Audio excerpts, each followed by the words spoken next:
Plus size folks really stay rent free in some of your brains. And it is so funny.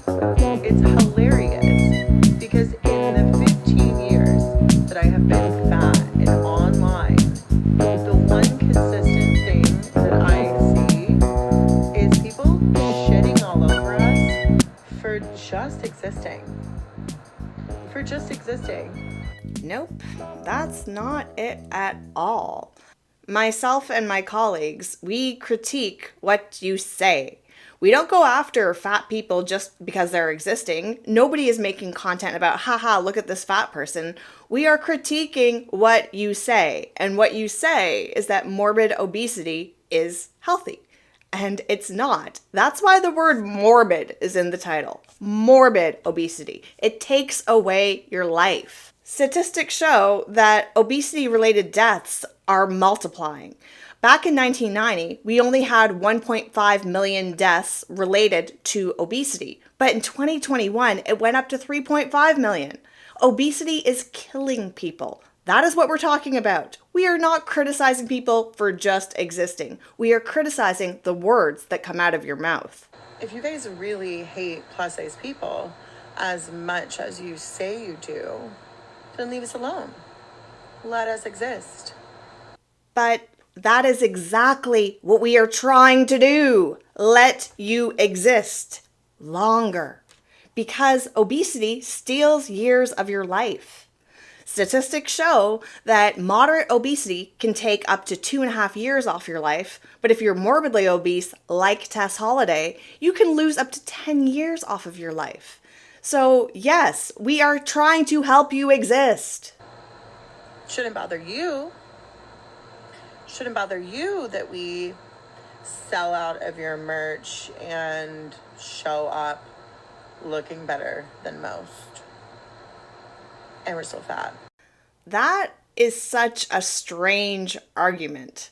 Of course, plus size merch sells out quicker because there is a disparity between the amount of plus size people we have in the world and the number of sizes available. So if you're at an event like a concert, of course, there's going to be fewer plus sizes, therefore the plus sizes sell out. That's just statistics. But that doesn't say anything about being fat being better. I personally have never had an issue finding my size, like at events, buying merch, because I am small. So guess what? I can wear a small, a medium, a large, an extra large. It doesn't really matter. I usually try to buy a small, but if I can't, I can upsize. Plus size people can't downsize. So I think I actually have way more options available to me. So this argument is just silly. Shouldn't bother you. Shouldn't bother you that we never have an issue landing a date, getting a boo. That is such a stupid argument.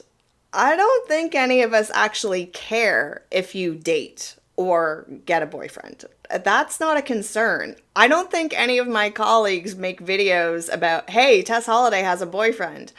No, we only critique what you say. And you say a lot of stupid things. And that's why we make videos, to criticize the things that you say. The things that you say that are harmful.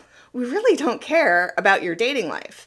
And you can't throw out that plus size people have a very easy time dating because the data just doesn't back that up. A few weeks ago, I made a video about fat fab feminist and dating, and I showed all the statistics about why when you're fat, dating is difficult.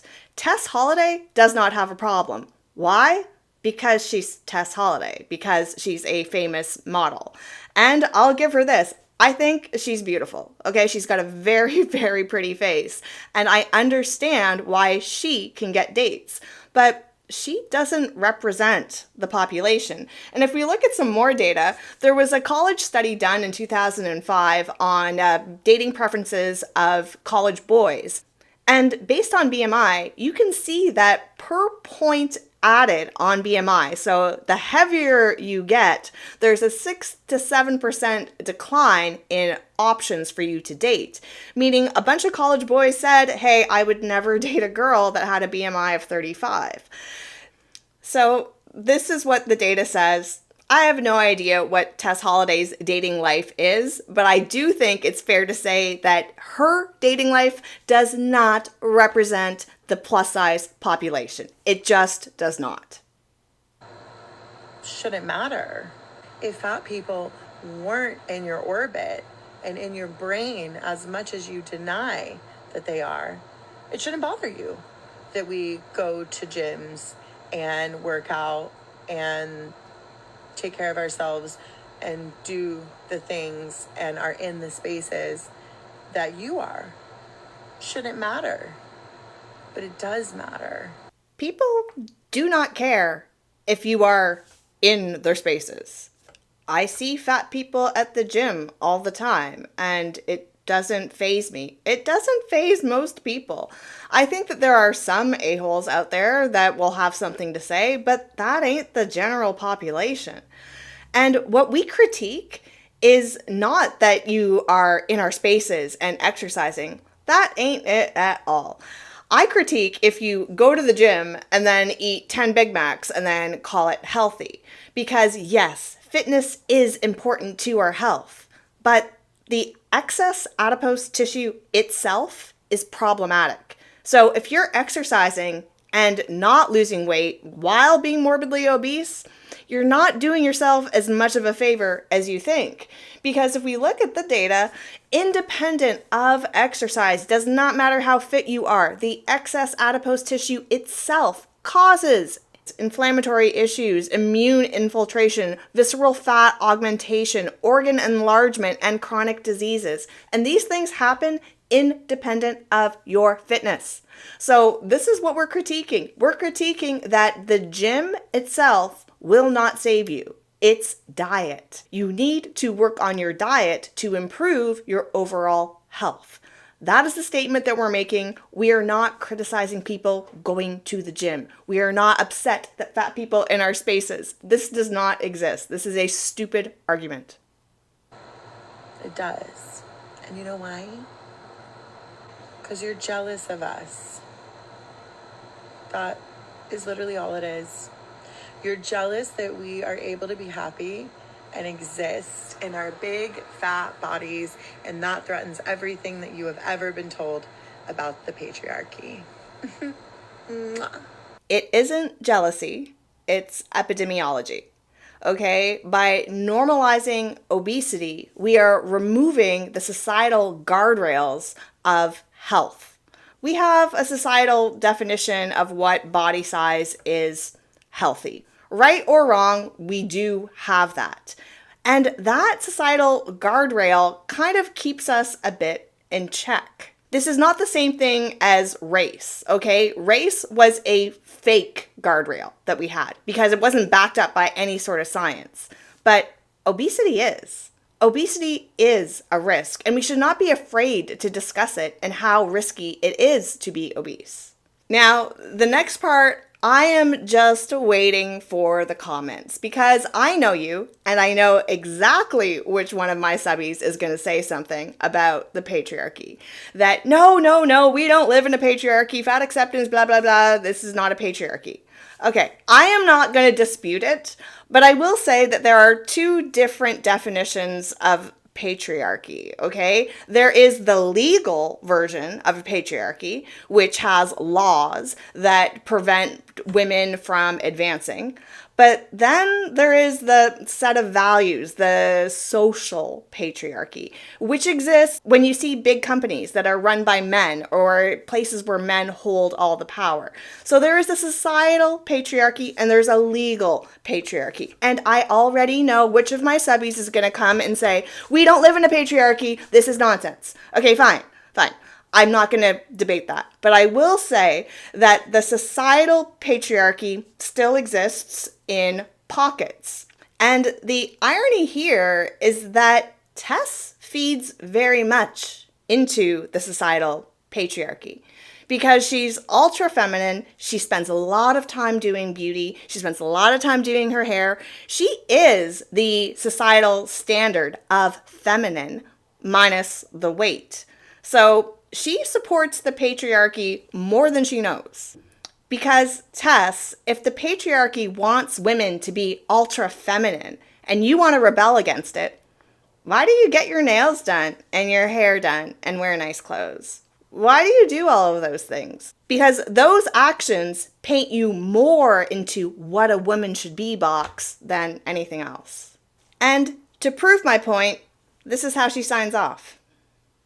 And for everyone that's always asking my lip combo, it's Whenever Walnut, this Makeup Forever gloss.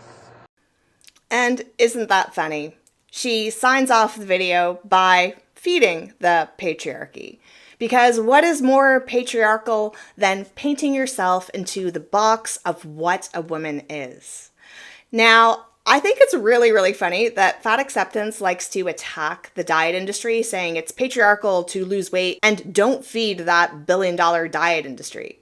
But they're perfectly willing to feed the beauty and personal care industry, which also contributes to painting women into a box of what they should be.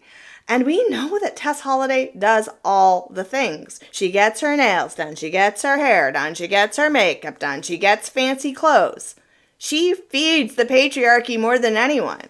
And if we want to look at some real data, because I'm a data girl, I like to speak on facts, not feelings. The real data shows that the beauty and personal care industry is far larger than the diet and weight loss industry. And you know what else is pretty big? The fast food industry. So it's okay to feed these big corporations, but God forbid you feed the diet and weight loss industry. And the other thing I need to bring up here is the only way to feed the beauty industry and the fast food industry is to buy their products. I can diet and lose weight without using any industry. I don't need to use Noom and feed that company to lose weight. I can actually just do it by myself. And guess what? I have been. So the diet and weight loss industry is not nearly as big as fast food, and it is certainly nowhere near as big as beauty. And Tess has no problem feeding that industry. So no, Tess. People are not jealous of you. We make videos commenting on you because you say stupid things. But we don't make videos specifically because you're fat. We make videos because you're fat and you defend it saying that it's healthy. And that just isn't correct. My name is Lydia, and this is the Body Honesty Project. And if you like this video, please subscribe.